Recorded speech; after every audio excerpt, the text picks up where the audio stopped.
welcome to Cloud Stories, a podcast exploring the accounting and business apps community. Today, I'm delighted to be joined by my friend Mel Kettle, and I had a bio for her, but I've just realised there's actually one on the back of her book that we're going to talk about. So let me read that out to introduce her to you. Mel Kettle is an internationally recognised coach, mentor, speaker, facilitator, and author. She works at the intersection of communication and leadership to help senior executives, boards, business owners, and leaders create real communication and sustained engagement so they can lead themselves, lead aligned teams, and lead cultures of belonging. Mel is also committed to helping women and organisations better understand the impact of menopause in the workplace. So, welcome to the Cloud Stories podcast, Mel Kettle. Oh, thanks so much for having me, Heather. It's so good to finally be here. We've both had a few, scheduling issues. Absolutely. Well, I'm sure you have a lot to share with our audience. While it's not app or tech-based, it's very much about the holistic outlook that and very important for accountants and bookkeepers to hear the message that you share. So before we deep dive into it, can you tell us a bit about your background and how you became a communication strategist? My background is varied on one level and not in another. So I kind of fell into communication. My first degree, when I first went to uni, or when I was first accepted at uni, I was accepted into a science degree, and then I did an economics degree, and then I did a tourism degree. So didn't finish economics, was not for me, too dry, too boring. I do know everything that Alan Kohler says. I understand everything he says now on the news, so that's good. But I fell into this tourism degree and absolutely loved it. And the part of it that I loved was that tourism, when you have a holiday or when you go somewhere as a tourist, your experiences are highlighted and heightened by the conversations that you have with people when you're away. And I didn't fully appreciate that at the time. But when I came back, so I did my degree, I went traveling for a year, and I came back to Australia and was offered a job as a conference manager. So I started running conferences for associations, and then I ran all the conferences for Microsoft with a small team for a while. And those two jobs were the ones that really, really honed my communication skills, not just in speaking, but also in written communication, in understanding body language, and in understanding how to build relationships with a really wide range of people. From that, and we'll talk a bit about the story of what happened in between that and today, but I moved to Brisbane from Sydney in 2000 and was given this amazing job as the marketing manager for the Brisbane Festival, which is a big performing arts festival in Brisbane every year. And again, worked with diverse stakeholders, did a lot of marketing comms in that role. Then I went into public sector, did comms jobs there. And then I started my practice in 2006. And I love communication. I feel that communication is what predicates whether we have a good relationship or a bad relationship. It determines whether or not we have strong personal relationships or not. And, so many people think that communication is about speaking, and that's the smallest part of it. So I won't say any more. I'll let us have questions and do a dive into that. Excellent. Oh, it's very interesting to hear about your background. And we probably met in about 2006 at a Chamber of Commerce. And for those listening in, Chris Wheatley and Susan Mahalik, I'm not sure if you know her, but they were also regular attendees at that Chamber of Commerce. So what are some common communication challenges that individuals and organisations face, and how do you help them overcome them? One of the biggest challenges today when it comes to communicating I think there's two. The first challenge is that people believe that when they've sent an email, they've communicated with someone. And can I just say, an email is not about communication. An email is about sending someone information. communication is a two-way process, and you haven't actually communicated with someone until they have received your message and done the thing that you want them to do. So with an email, you haven't communicated with somebody through sending that email until they've opened it and read it, and then presumably done whatever the action is that you want them to do. The other issue that we have in communication today is that so much communication is about how do we listen, and most people don't listen. When you're having a conversation with someone, think about what does the other person, what are they doing when you're speaking? And more importantly, what are you doing when they're speaking? Are you busy thinking about what the next words are that you're going to say? Or are you actually thinking about what that person is saying so that you can try to really understand what they're really saying? Because when we communicate with someone, we don't just use words, we use tone, we use body language, we use so many parts of our body and our minds that the words are the smallest part. That's very interesting. One of the things that accountants and bookkeepers will say when they're communicating, and maybe they're communicating by email, but I do think some of this is verbal as well. The two big areas they have difficulties with is, one, communicating their value, that this is a service I need to charge for, and two, collecting documents, collecting source documents, tax documents, information, bank statements, etc. So it's interesting that you said the email is not effective communication unless they've read it and they're properly responding to it. Well, think about how the average person, the average office worker, gets about 150 emails a day, and that's work-related. So then think about the personal emails that you get in your personal email accounts as well. And the average person probably gets another 30 or 40. A lot of them would be newslettery, spammy type emails. But is it any wonder that people look at their email and go, oh my God, no, delete, delete, delete, delete. And so if you really do want, so for an accountant, for example, one of the reasons that I love my accountant is because every year I sit down with him for a period of time and we have a conversation about what I need from him, and probably even more importantly, what he needs from me to be able to do my accounting and my tax appropriately. When we first met, we had an initial let's get to know each other meeting, and he said to me, these are the things I need from you, and this is the time frame in which I need it. And importantly, this is why it's important you're not late with this.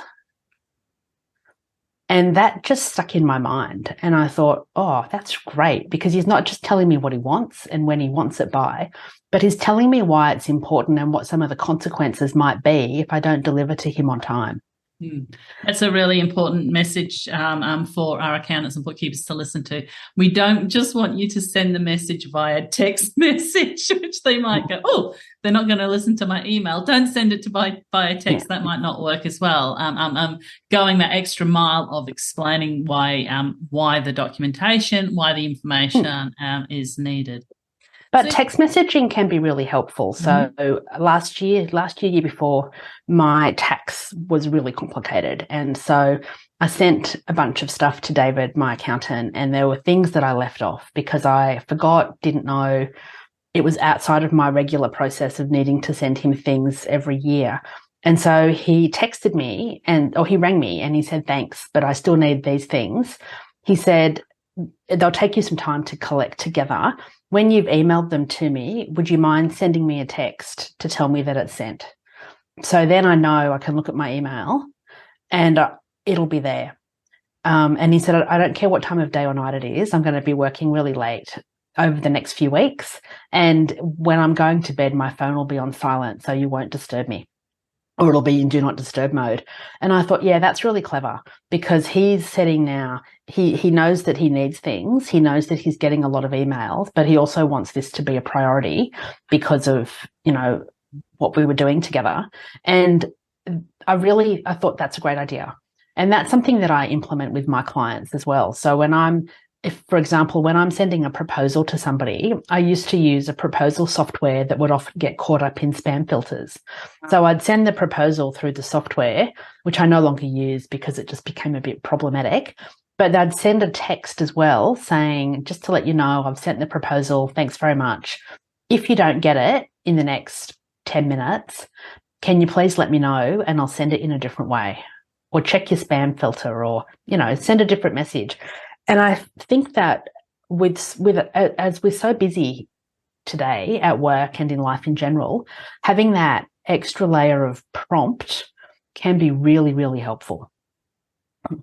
So what I'm hearing, actively hearing, is understanding how you communicate, how your accountant communicates, and potentially having multiple methods of tackling the options there. And I will throw in, sometimes in our accounting world, people do have portals that will remind you the information is required and will suck it in that way.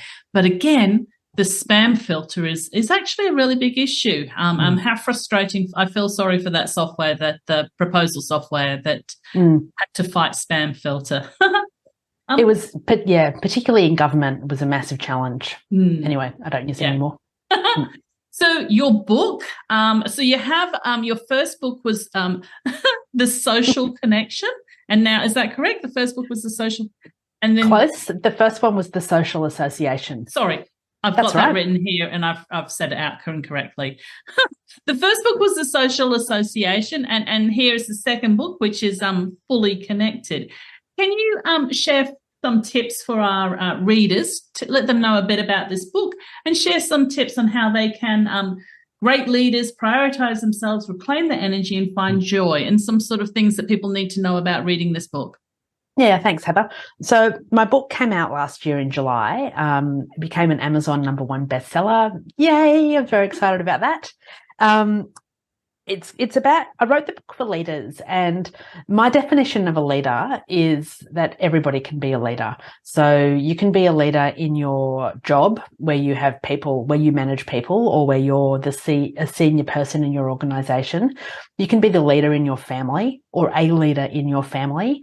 You can be a leader in your community. So a leader to me is somebody who has influence over other people and other people follow them along. One of the things that I've noticed in working with all sorts of leaders is that we're often really good at putting other people first and forgetting to look after ourselves. And even before COVID, the leaders that I worked with were exhausted. They were tired. They felt like they didn't have people supporting them. They often felt stuck and didn't know how to get through that stuckness. And so I wrote this book to help leaders and others understand that for them to be great at leading others, they needed to first lead themselves. And so you can do that by prioritizing yourself, by reclaiming energy and knowing what gives you energy and what saps your energy, and by doing something every day that brings you joy. Because when we have moments of joy in our life, we're automatically happier. And that sends such a positive message to the people who we're leading, but it also means that our employees and our colleagues are much more likely to be happy as well. And let's face it, we all want to work with happy people because nobody likes working with a Debbie Downer. Sorry to all the Debbies out there. Debbie Downers. How has you talked about you mentioned the book was launched during the pandemic. How has the pandemic impacted individuals and organizations, and how is this book and what your message is helping them and moving them along from those sort of the bruising of the pandemic? So my observations and the research backs this up, of how people have come through the pandemic, is that a lot of people are really struggling still. There's still uncertainty. There's still a residual fear that something could happen again. And and on the other side, there's this sense of joy and relief that it's, not in lockdown anymore. And hopefully we won't be again with this pandemic, at least. I've got no doubt there'll be others in the future. And I think people with the hybrid work, with people having to work from home, for varying lengths of time, depending on where you live, that gave people an opportunity to realize that there can be a bit more to life than just time in the office, particularly for those people who have had a long commute. I look at my clients and my friends who used to commute for up to 2 hours each way to go to work, and to have that extra, between 2 and 4 hours a day where they can exercise, they can spend time with their kids, they can do things for themselves, they can cook healthy meals and have time to, enjoy meals and read books for pleasure and play sport. People still want that. And so what I'm seeing now is a bit of a challenge around what does work look like today, and how do we communicate what we want from our staff and from our organisation today. So you talked earlier about values. How does the way that we work as an organisation relate to our values? If you've got a value of flexibility or staff first or integrity, and yet you're forcing everybody to go back into the office, then how does that match up with the value? Definitely seems to be a lot of people looking for purpose and value in the workplace. And as people kind of looking for that next job opportunity, that's what they're asking for. So, hi, it's Heather Smith here. If you're enjoying this podcast, can I encourage you to hit the subscribe button right now? And if you're interested in staying up to date with accounting and business app technology news, sign up to my newsletter at heathersmithau.com. I personally think 2023 is the year that many people are actively taking up and using the word no. What are your thoughts of putting boundaries in place?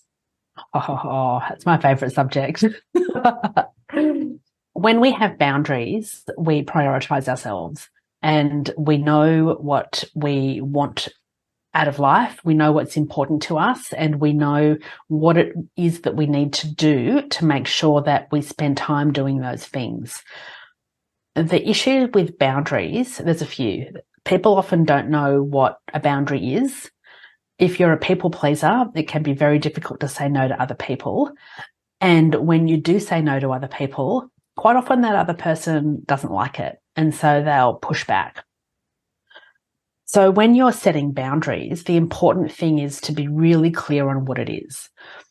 So, for example, one of my boundaries is that I don't book meetings before 9:30 in the morning. I try to not have any before 10, but 9:30 seems to be a bit of a sweeter point for a lot of people. Because I like to get up in the morning. I'm not a morning person. It's really rare that I'm out of bed before 7 or 7:30. I like to have time to go to the beach for a walk, to have a coffee. I don't normally get home from that until 9 o'clock. And then I need time to, prepare for the day, to have a cup of tea, maybe to have some breakfast, to sit at my desk, to turn my computer on, to look at what my priorities for that day are, to remind myself. So I'm really clear on that. And whenever I get a new client, I talk to them about how I like to work, and I also ask them, how do they like to work? I let them know that I don't usually do meetings before 9:30. Obviously, there's times when I'm flexible with that. But I communicate that really clearly, and I communicate it really compassionately. And I say to my clients and to other people, this is why this is important to me. And they understand that.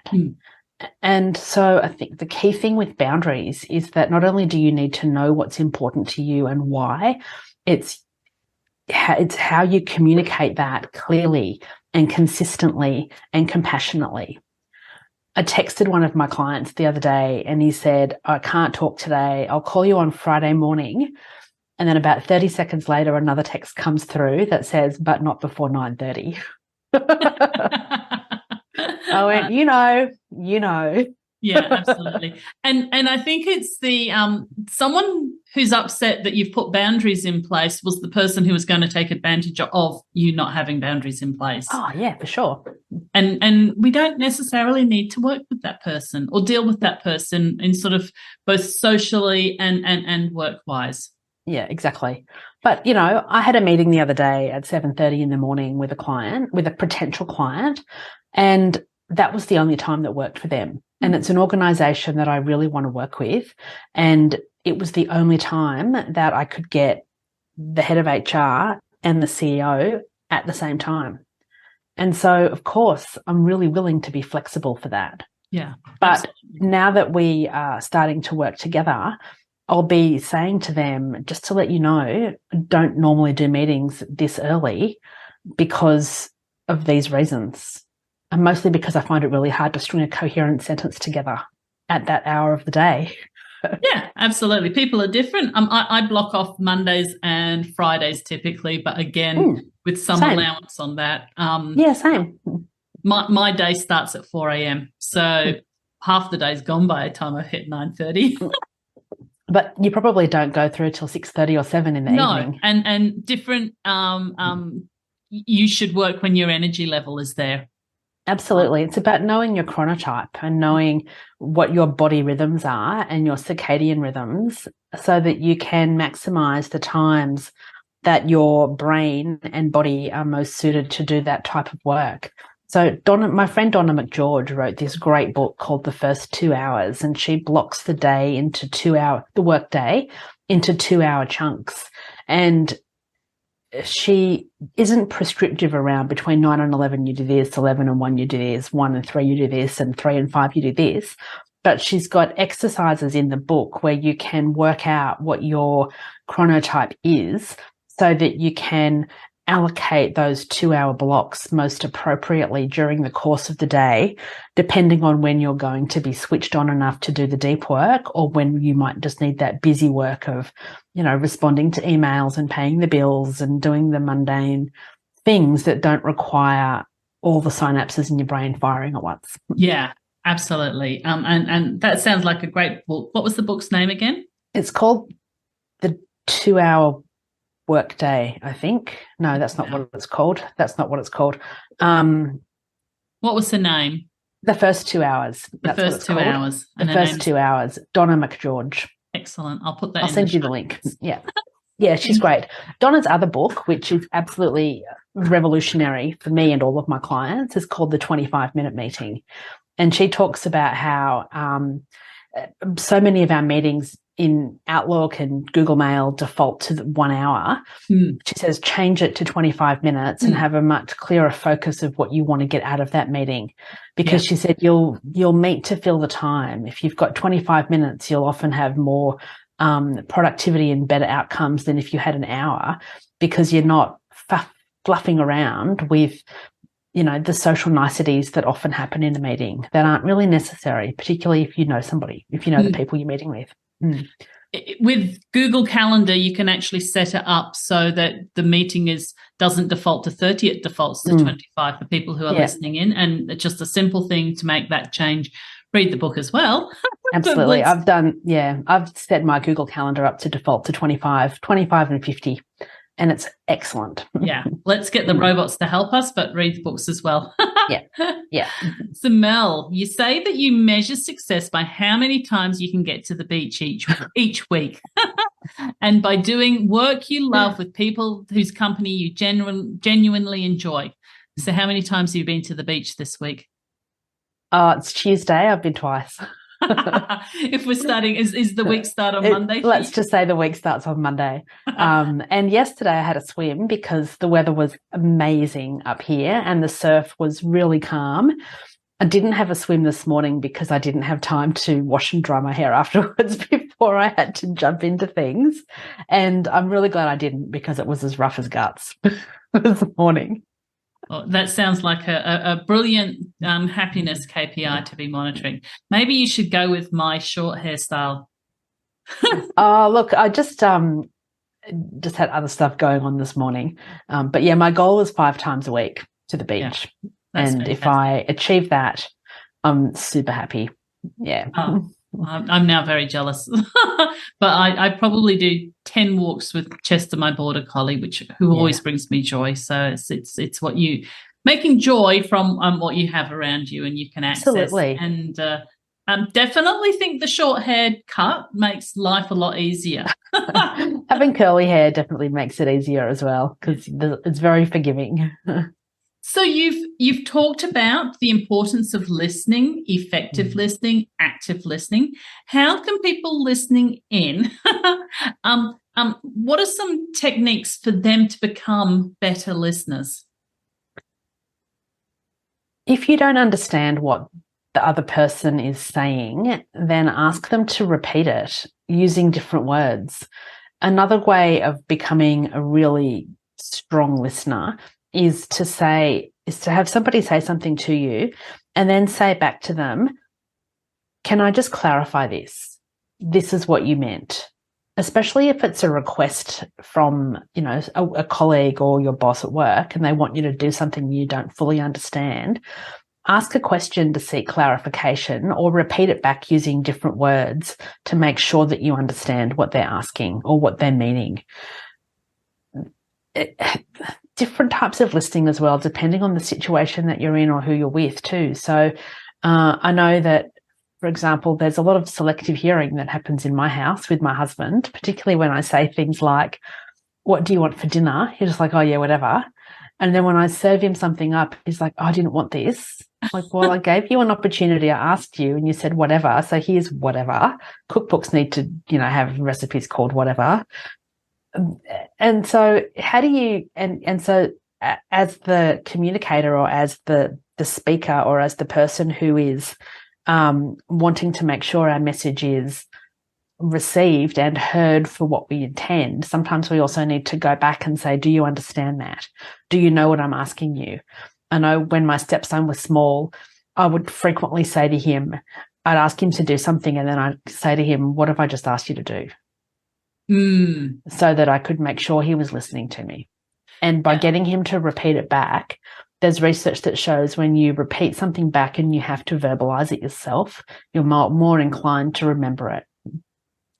Absolutely. That's really insightful. And I know that I'm speaking to a few, and I can see a few young people in the accounting industry, in the bookkeeping industry, but probably more so the accounting industry that has bigger teams and bigger offices, saying that they're in the office and they actually don't know what to do. And they're getting told to do things and they don't understand the terminology and they feel everyone's not necessarily working in the office. They don't know who to ask questions of. And they are feeling a bit lost. So that's a good thing for a leader to be doing, is explaining something and then get them to explain back to them what are the steps they're going to take. Don't just give it to them. Ask them how they're going to do it. Ask them, do they understand it? And make them feel safe to ask questions, which I sometimes feel doesn't actually happen. Oh, I absolutely agree with you. And, the second there's three parts, I think, of being a really good communicator.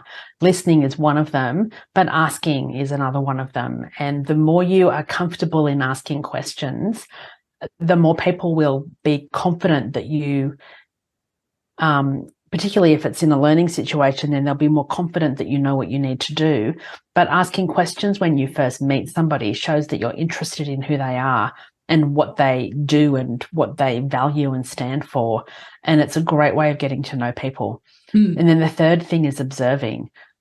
So much of communication is around observing body language. And I think that's one reason why it's been so difficult over the last few years, because so much of our communication had to happen over Zoom or Teams or video conferencing. And body language is much more difficult to pick up when you're not in the same physical space as the other person. And that's what led to Zoom fatigue, because you're so focused on listening to what the other person's saying, looking at them, and also looking at yourself on camera. And looking at yourself on camera is just exhausting, because you're constantly subconsciously thinking, oh my God, do I look all right? And I can see, I've got my screen currently set up so that Heather is the main person, but I can still see myself. And quite often when I'm on camera, I'll just, on a Zoom in particular, I'll click those three little dots that say hide self-view so I don't see myself. And I know that I'm much more relaxed and I listen far more effectively when I'm not peripherally seeing myself on a screen. Yeah, I spend a lot of time on Zoom looking at my camera so that it makes it look for the other user that I'm making eye contact with them. But it actually means I can't see them at all, and I'm not making eye contact with them, but I'm trying to make them feel comfortable that I'm making eye contact with them. Yeah. It's exactly like that. It's so weird. I'm trying to make people feel comfortable. Yeah. And particularly if you're speaking at a conference or an event, or you've got an audience of more than just one person, you want them to be thinking that you're looking at them. And if you're looking down the barrel of the camera, then you obviously are. But if you're looking at the screen as well, then you watch the eyes go up and down or side to side. Yeah. Yeah. Is that what you're feeling, that I'm looking all over the place? No, I'm not. So one of the things that you also talk about in your book for Fully Connected, and the importance of leadership, is self-care. And I will mention, because I always like to influence people in this regard, I had my flu jab today. And I have my blood donation. I had to reschedule that because of the flu jab, but I have my blood donation organised for a week's time on next week. So why is it important for leaders to engage in self-care and engage in being aware of their medical situation? Oh, because when you are well, you're better at, you live a better life. And a lot of people misunderstand what self-care is. So a lot of people, I think, believe that self-care is bubble baths and massages, and yeah, that's definitely a part of it. I'll never say no to a glass of champagne. But self-care is more about looking after yourself. So the first thing that I recommend to my clients, or that I ask my clients, is, when was your last doctor's appointment? When did you last have a set of blood tests done to make sure that everything's okay there? When did you last have a heart health check if you're over 40? When did you last have a mammogram? When did you last have your blood pressure checked, an eye check, your hearing checked? Because if those things aren't working, then there is no way that you're going to show up at work being as best as you can, whether you know it or not. And so, my challenge for your listeners is, if you haven't had a doctor's appointment in the last 12 months, book one for a checkup. If you've got anything on your body that doesn't look or feel right, get it checked out. I had this dodgy spot on my leg about 10 years ago, and I looked at it one day and thought, I don't think it looked like that yesterday. And then the next day I looked at it again and thought, I think it's changed again. And I'd only just been to the doctor for a checkup about 6 weeks earlier, and I thought, I'll just wait until my next checkup in another 6 weeks. And that night I had a dream that I died of melanoma.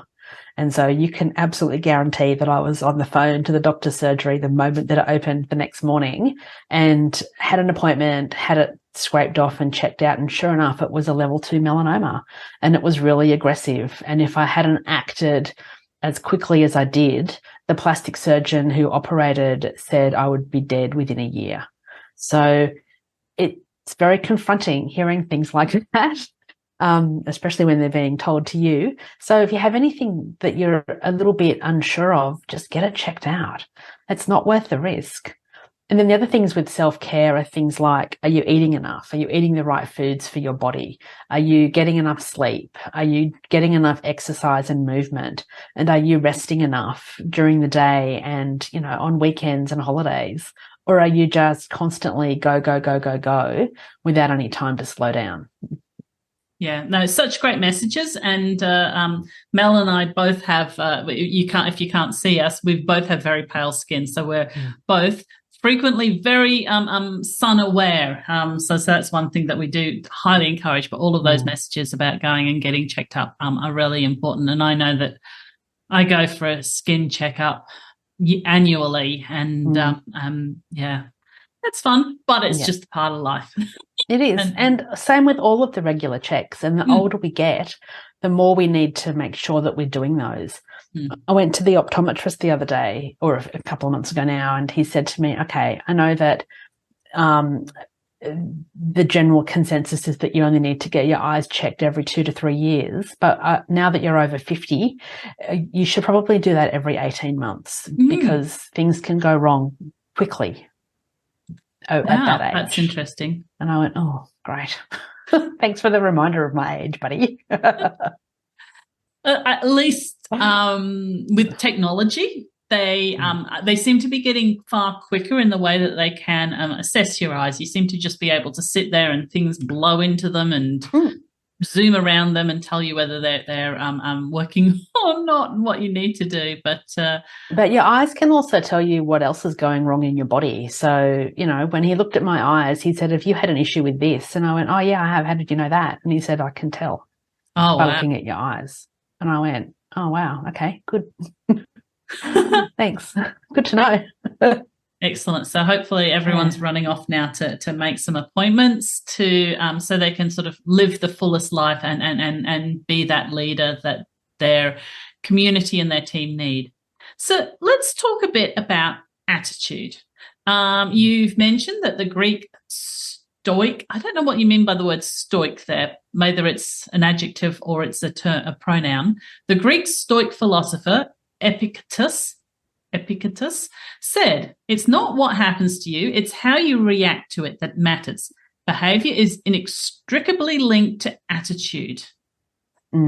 So keen to hear your thoughts on that and thoughts on how people let go of a negative attitude. Now, I would say that I am the super most positive, happiest person out there. Every situation, people say, "How are you going?" And I'm always happy. I'm always good. So when I do get down, everyone's like, yeah. But to that, how do you get let go of negative attitude, the Debbie Downers? It can be really difficult, particularly if that's your default position.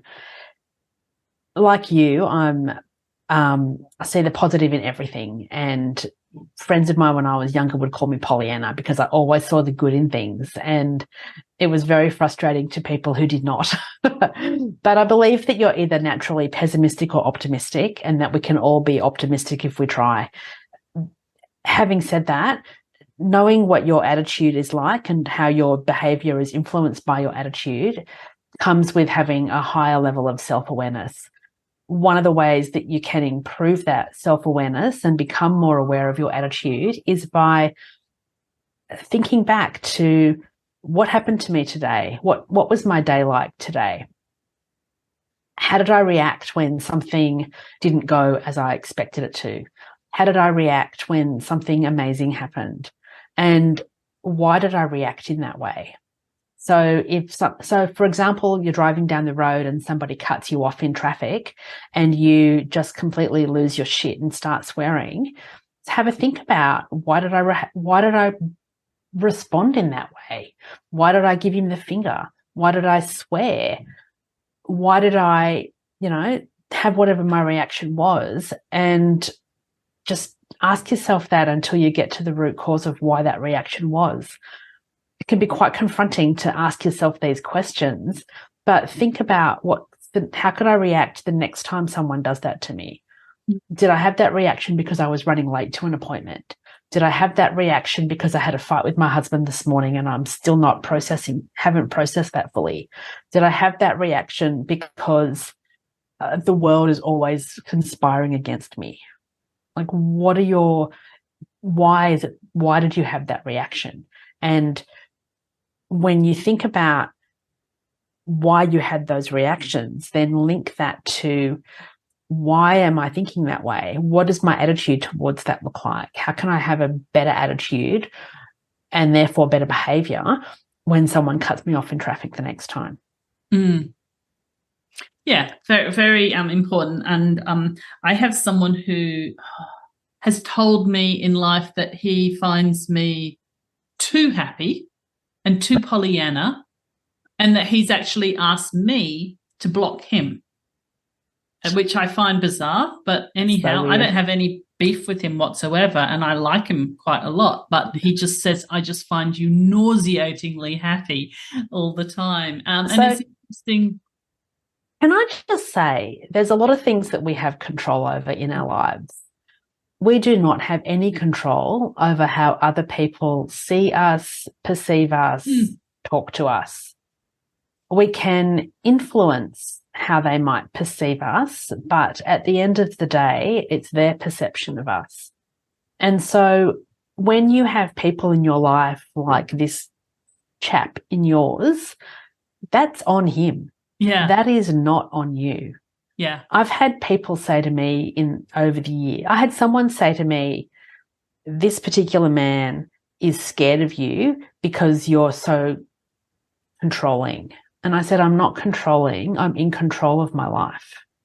There's a really big difference. I'm not trying to control him. I'm trying to control my life. I'm very confident. I know what I want and I know what I need to do to get it. And he wasn't comfortable with that because he didn't know women like that. And so it took me a long time to realize that that actually wasn't my problem. That was his problem that he needed to deal with.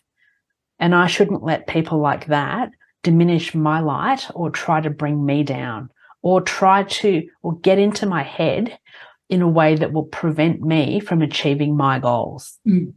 Yeah, absolutely. Don't let other people make you smaller. And so just back to this rude dick of a dude who said that to you. I can tell this podcast is going to get an explicit warning. I don't care. Every podcast I've ever done on my own has had the explicit warning, partly because I talk about menopause and boobs, but that's a whole other issue. Okay. But that's it. For him to say, you have to block me, no way. No way. If you don't want him in your world, then absolutely block him. But if he's not an issue as far as you're concerned, and he's the one why would he want you to do the dirty work? He's probably the kind of guy who treats all of his partners really appallingly, so they'll break up with him and he can then play the martyr and say, I've just been ditched again. Yeah, maybe so. It was odd and it didn't bother me. Like I'm not, but yeah, it was an odd thing to do. And I was like, this is just natural. This happiness and this joy is natural. And but you're making me see it in a different light now. Maybe I should go and unblock him and don't. Yeah, unblock him. He can block you if he doesn't want you in his world. Yeah. Because he could, be going around saying, oh, Heather's just blocked me. I don't know why. I told her she was too happy and she blocked me. No. You own that. Yeah, absolutely. Absolutely. Goodness. We went around a few different areas there. Is there anything else you'd like to share with our listeners, Mel, noting that accountants and bookkeepers, they're very burnt out and bruised after the last few years that they've gone through. And I think, they really want a meaningful and purposeful life. Look, everybody should strive for a meaningful and purposeful life. And if you don't know what gives you purpose over your whole life, that's completely fine. But find a reason to get up out of bed tomorrow. And one of the things that I love recommending to people is go to bed thinking about something that you're going to do tomorrow that is going to bring you joy. Something that you're going to do tomorrow that is going to make you happy. And it might be it might be a day filled with Excel spreadsheets. My husband's an accountant. He loves Excel spreadsheets. He used to send me one every day of our financial position. And I'm just like, oh, once a quarter's enough. I don't share your love. But, maybe it's you're going out for dinner with a friend, or maybe it's you're going to the beach, or, a walking Chester for you. But think about what are you going to do tomorrow that's going to light you up so that you can go to bed thinking of something exciting and you can go to bed with something to look forward to the next day. Because when we have things to look forward to and then we do them, that gives us such fulfillment and such personal satisfaction. And that makes us feel valued in our lives. And when we feel more valued, we have a better life. Absolutely. I always kind of talk, I always self-assess it as, how does my cup feel? Am I feeling empty or am I feeling full? And when I'm feeling empty, I kind of will look for joy. Where can I find joy? Who do I need to meet with? What needs to happen? How am I going to find that joy? And put them in the calendar and set them up as goals and achieve them. I love that. I love that. I've got a little exercise that your listeners might like. It's called, I did it at the end of the year last year or the beginning of the year this year for people to just reassess and refresh and recharge and refocus. And how do you review what you did last year and set some goals for this year? And it's an exercise that you can do at any time of the year, not just in January. So if your readers would like it, they can download a copy of it from melkettle.com/recharge.